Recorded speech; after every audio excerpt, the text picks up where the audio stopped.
Faço a mesma pergunta para o senhor. O que o senhor fez durante o seu tempo à frente da Prefeitura de Porto Alegre para prevenir enchentes e para manter em boas condições o sistema anti-cheias da capital?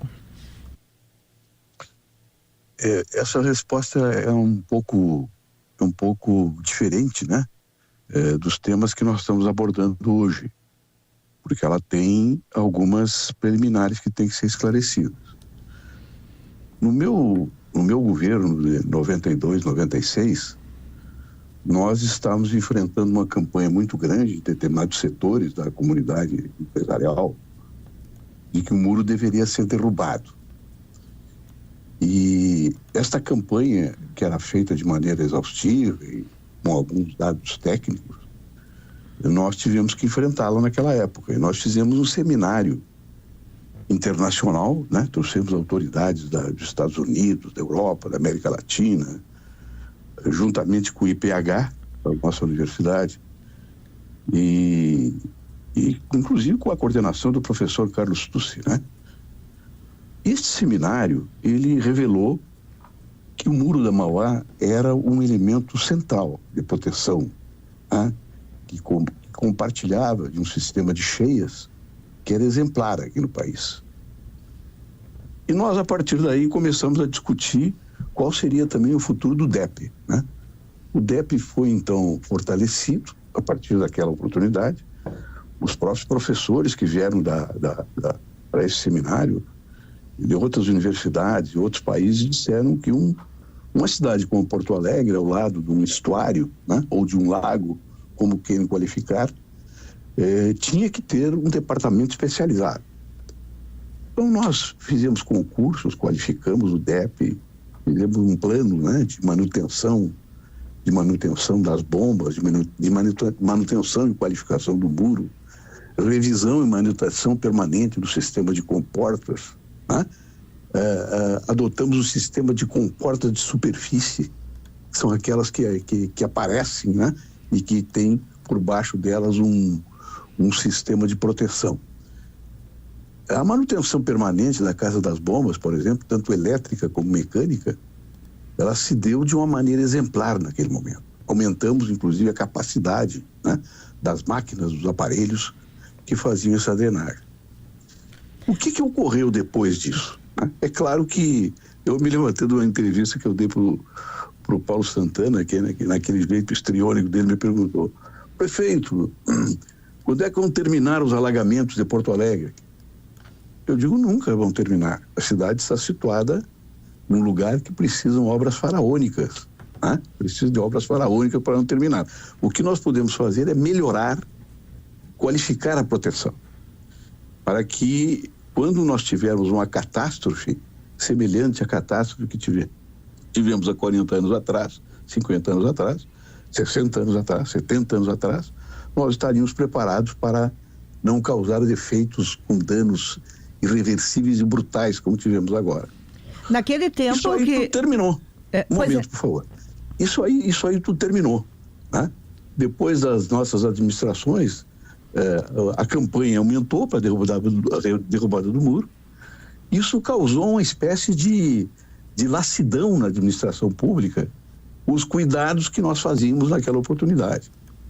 Então, o que nós estamos discutindo agora não é o alagamento em si, é o tamanho da catástrofe, né, que ocorreu em função, né, de uma extinção do DEP, de uma parte, de outra parte, de um comportamento totalmente ausente do governo municipal em relação à manutenção do sistema de drenagem, né?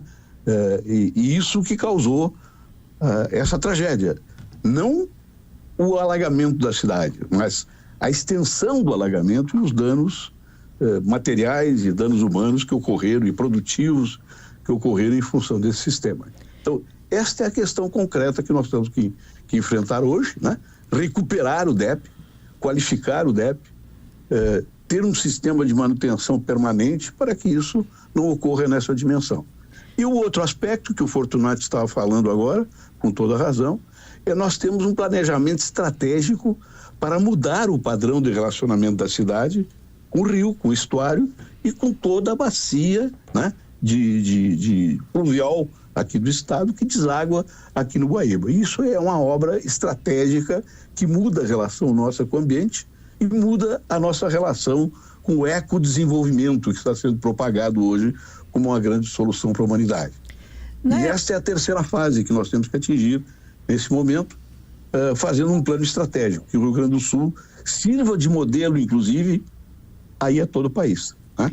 Porque isso não se muda de uma hora para outra, é um plano de 5, 10, 15 anos e que, lamentavelmente, só pode vir de uma lição brutal como essa que nós tivemos nesse período. Quando o senhor foi prefeito, a gente não falava em mudanças climáticas ainda. Embora já se soubesse desse risco, na época era quase um não assunto. Mas havia questões, e existem até hoje... O Lutzenberger falava.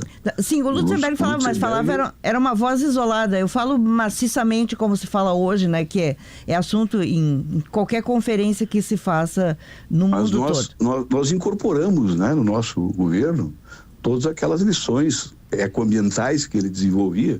Tanto é verdade que o Roaldo Menegá, que hoje é uma autoridade mundial, né, reconhecida mundialmente, ele participou dos nossos governos e foi para a universidade e constituiu um grupo extraordinário de trabalho para responder essas questões climáticas de uma maneira, inclusive, eu diria, pioneira aqui no estado do Rio Grande do Sul. Mas uma delas que eu acho importante que a gente aborde nesse contexto, ex-governador e ex-prefeito Tarso Genro, é a construção, a forma como Porto Alegre foi crescendo desordenadamente. E aí nós temos as ilhas que poderiam ser esponjas e que lugares onde não deveria ter casas, nós temos casas, e nós temos casas de pobres e temos casas de ricos nas ilhas. O que deveria ser uma área de proteção ambiental hoje é um bairro muito populoso e com muitas construções precárias. No seu governo, né, que política foi feita para a proteção das ilhas?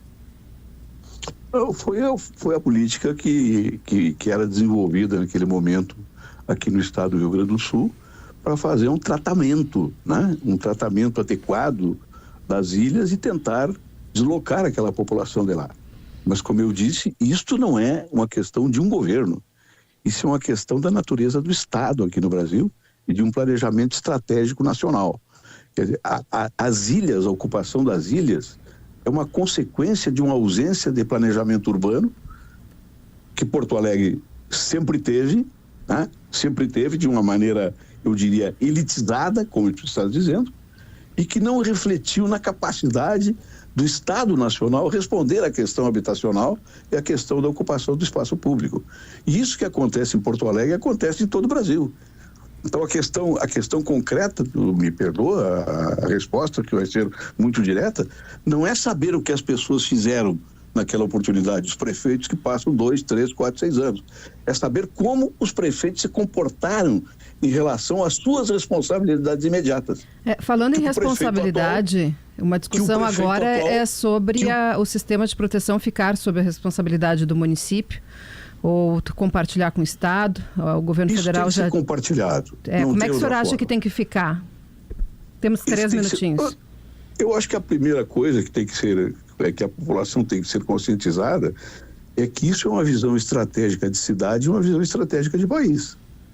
Ou nós desenvolvemos nessa terceira etapa um exemplo a partir aqui do Rio Grande do Sul, e isso tem que ser uma responsabilidade de um planejamento do governo federal que sirva de exemplo para todo o país, de como tratar a relação da produção com o ambiente, das pessoas com o ambiente, da cidade, do desenvolvimento da cidade com o ambiente, ou então isso aí vai se repetir. Eu até te digo, isso vai se repetir, porque esta não é uma questão que diz respeito exclusivamente a uma administração. O que diz respeito exclusivamente a uma administração é o que ele não fez para que as tragédias piorassem. O que ele não fez para permitir que as tragédias ocorressem nessa dimensão. E essa é a discussão essencial de política de Estado hoje, que tem que ser feita. Porque se ela não for feita, essas pessoas que estão aí vão continuar tendo essa visão de derrubada do muro, né? De desrespeito completo às normas técnicas para extinguir um departamento como o DEP, e a cidade vai repetir as tragédias na dimensão que nós estamos assistindo hoje. Nós lhe agradecemos, Tarso Genro, ex-prefeito de Porto Alegre, ex-governador também do Rio Grande do Sul, mas falando aqui na condição de ex-prefeito, muito obrigada, bom dia para o senhor.